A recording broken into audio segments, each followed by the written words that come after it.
Hey, good morning. It is Father's Day 2020. So today I wanted to talk about lessons from Dad. Last Mother's Day, I went ahead and did 5 lessons from Mom. So I thought, it'd be cool to do the same thing for Pop. And I hope that you all have told your dad Happy Father's Day this morning.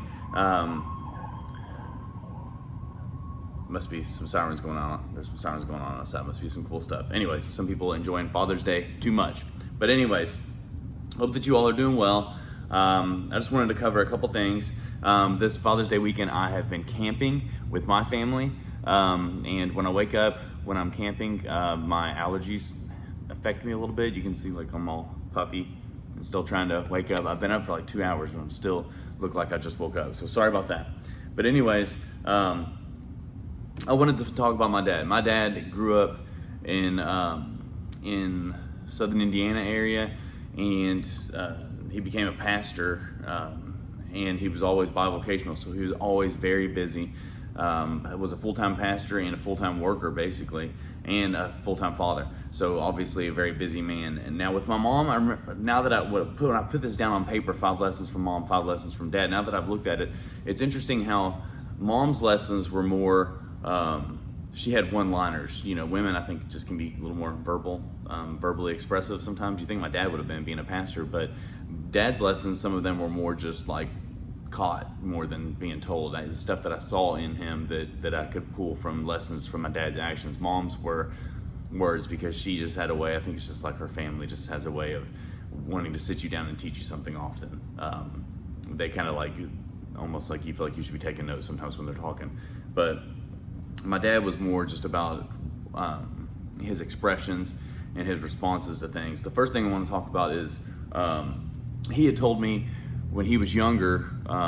Let's go back a little bit. I played basketball, and there was a player that was older than me. I was a freshman and this was a senior, so I saw a little bit of varsity time. But this guy was like starting varsity and stuff, and he had been caught doing something he wasn't supposed to be doing, and he was suspended. They didn't kick him off the team. We actually had a team vote and decided to keep him on the team. But he was like, as far as like physically, he was just beyond all of us. As far as muscular, like just head and shoulders above us, and as far as athleticism. And it was funny that I had mentioned it to my dad what had happened, and my dad's response is he's not strong enough. And he had told me a time about when he was younger and when he was in athletics, and someone he respected a lot was being put off the team, and he was told, the coach said he wasn't strong enough, the player that was put off the team. And it's interesting because it's like that has nothing to do with physical strength. It's mental strength. It's like a mental toughness that we all need to have. Toughness to say no to temptation, toughness to stay on a straight path, toughness to follow Jesus. And that was interesting. So that was something that I always thought in my head. My dad wanted to instill in me that true strength is way beyond just a bench press, way beyond a sprint, way beyond a vertical jump. And athleticism, true strength is inside of you, and it is something that helps you to persevere in times of struggle and help you to say no when you should be saying no, and stand up for things when you should be standing up for things. True strength is way more than just athleticism. And 1 Timothy 4:8 says, For while body training is of some value, godliness is of value in every way, as it holds promise for the present life and for the life to come.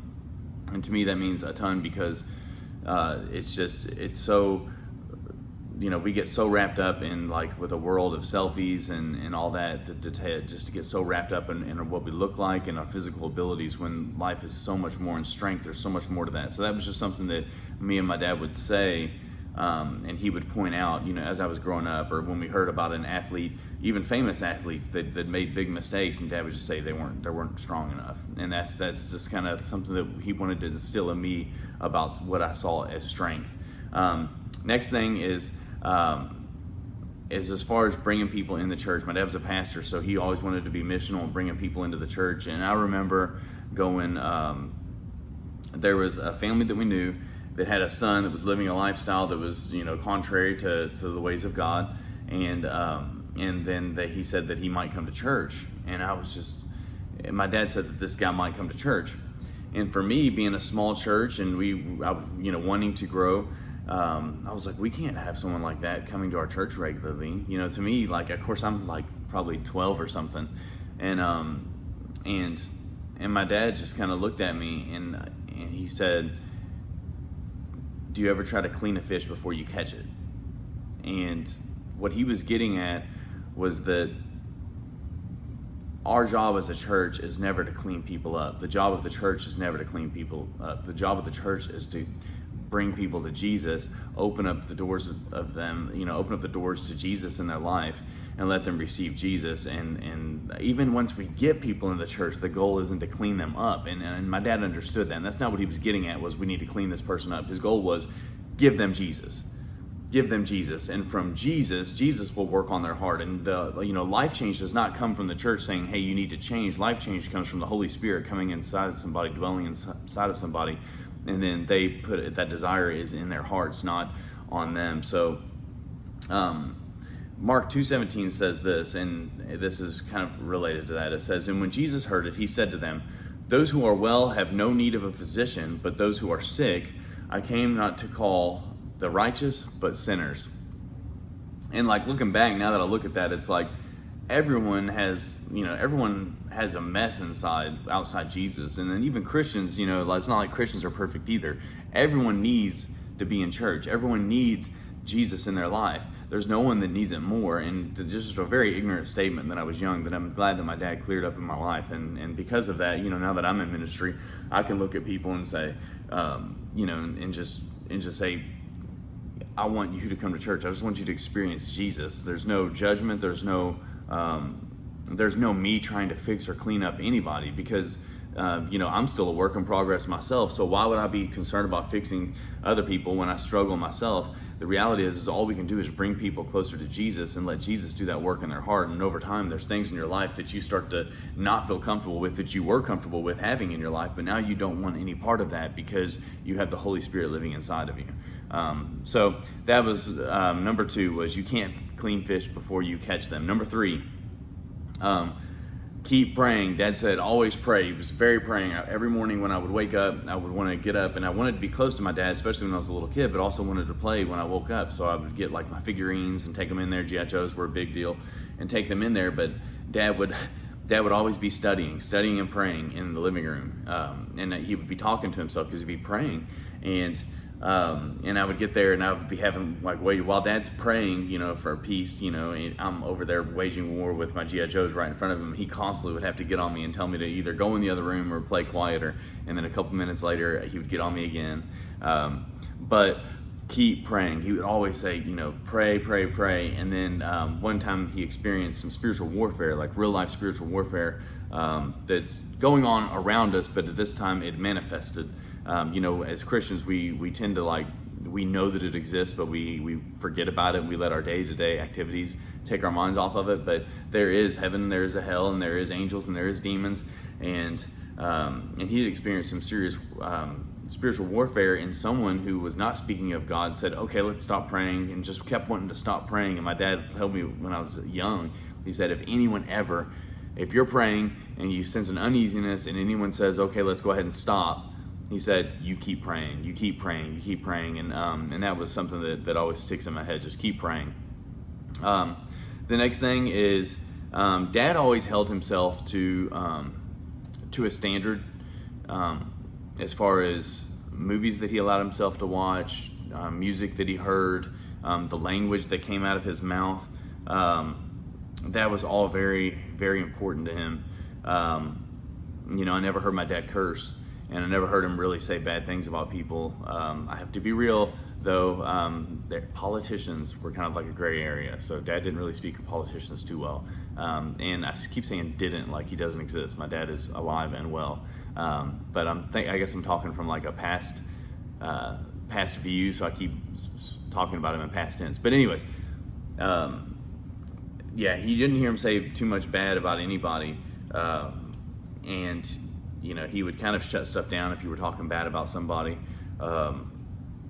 But I remember movies, we would turn movies on, and movies that weren't necessarily rated R and they weren't cursing, but there was just questionable stuff going on in them. My dad would stand up and move to like the back of the room, because we used to watch movies as families a lot. And he didn't tell us as being dad. He didn't wave the dad card and say, we're turning this off. He would just stand and kind of move towards the, almost like he was getting ready to leave the room, and just stand there for a little bit. And then after that, he would make his way out of the room, because it was whatever we were watching, he wasn't interested in watching. And he really didn't condemn us for watching that or shame us or anything. He just made it clear he's not going to watch that. He's choosing not to watch that. And these were not rated R movies. These were just movies that had questionable things going on in them. And he set that standard for himself and for us, to see as children growing up. I have 2 sisters and a brother, and just seeing that, it really spoke to us about self-discipline and things that you let be part of your mind. And with Dad, he worked in the construction business, cable construction, and he heard enough foul stuff throughout the day. He heard enough coarse talk throughout the day that when he got home and wanted to watch TV, he didn't want to hear that. So he would excuse himself from the room. Philippians 4:8 says, finally, brothers, whatever is true, whatever is honorable, whatever is just, whatever is pure, whatever is lovely, whatever is commendable, if there is any excellence, if there is anything worthy of praise, think about these things. And I feel like that's what Dad would do. He would dwell on the good, and he would watch things and listen to things that built him up. If he was outside working in the yard, a lot of times he'd be listening to books on tape. He'd be listening to audio. He'd be listening to messages and stuff that I never understood until I got older. It's like, when you're a busy man, it's hard to find time to sit down with a book. So as you're working, as you're moving throughout your day, as you're going from place to place, then you try to put those things in. And to this day, because I would see him do that, I'm always listening to podcasts. I'm always listening to audiobooks. That I have from my iPhone. It's a lot easier for me to do it. It's a lot more available than it was for him. And then the next thing that Dad always did, and this is number 5, this is something you can do with this applies to everybody, whether it's someone without any siblings or someone with siblings, whether it's someone that just has a couple friends or someone that has just a large group of people that are a span of influence or little influence, or a parent, or for you to take as you get older and become a parent. Dad always took the time to tell someone that he loves them and he's proud of them. So it was just, he did not allow himself to not encourage people. It was just, he always took that opportunity to let me as his son know that he was proud and that he loved me. It was a constant thing. He told us when he went to bed. He told us when we left the house. He told us, it was just so ingrained with us. There wasn't a question of whether our dad loved us, and there wasn't a question of if we messed up, whether he would be there for us. Now, there were times where he got upset. There was times where my dad whooped me. Okay, when I was younger, he still tells everybody that that when I woke up, he said that he would just spank me because he knew I was getting ready to do something wrong. I was a child that needed spankings, but he also was very clear about how much he loved us. And it was funny because I remember going to prom, taking a girl to prom from our church, and when we got in the car to leave, she kind of laughed and she goes, "Your dad told me he was proud of me." And I was just like, yeah. And that's just how my dad was. He told people that he was proud of them. If someone did something he liked, or he let them know that he loved them and he was proud of them. And I think that that's important to let people know that, because people need to hear that someone cares about them and that someone is proud of them, because you think that people hear it from their homes as much, but maybe they don't. And I think that it's just awesome to be that light. And Hebrews 3:13 says, "But exhort one another every day as long as it is called today, that none of you may be hardened by the deceitfulness of sin." But the first part, exhort one another every day as long as it is called today. As long as it is called today. Man, that is so good. Do not waste the time to encourage somebody. Do not miss an opportunity to tell someone that you love them or you care about them, because we're not promised tomorrow. There are guys, my dad is, I think 62? No, he'll be 62 soon. He's either 61 or 62, but how old is Dad? I don't know. I'm sorry. But he is working in the cable business now. After doing ministry for a long time, he had to work on a garbage truck for a few years, and just a hard worker. Always set example of hard work. And then he came to the company that I work and started working in cable again. After being away from it for nearly 15 or 20 years, went back into the cable business just to make sure he was paying his bills. And I'm telling you, the guys that come up to me and tell me how much they like working with him, and how much better he makes them feel, it just lets you know that that's still important. He still doesn't miss an opportunity to encourage somebody. I've had guys come in and say, I'd rather work with your dad than a young person any day, just because how much he cares about you and how much he's not afraid of work. 60 years old and he's climbing poles. I'm like, Dad, you cannot keep climbing poles. Let someone else do that. But he will not pass up an opportunity to work hard too. So these are lessons from my dad. I encourage you all to write down lessons from your dad so that when you get older, you can teach those to your children. If you want to write down some of the lessons from my dad, write those down. Awesome lessons to live your life by and be encouraged by. I hope that you tell your father that you love him today. Don't miss the opportunity to encourage your father. Tell him that you love him, and you have a wonderful day. Have a happy Father's Day, and we'll talk to you all soon.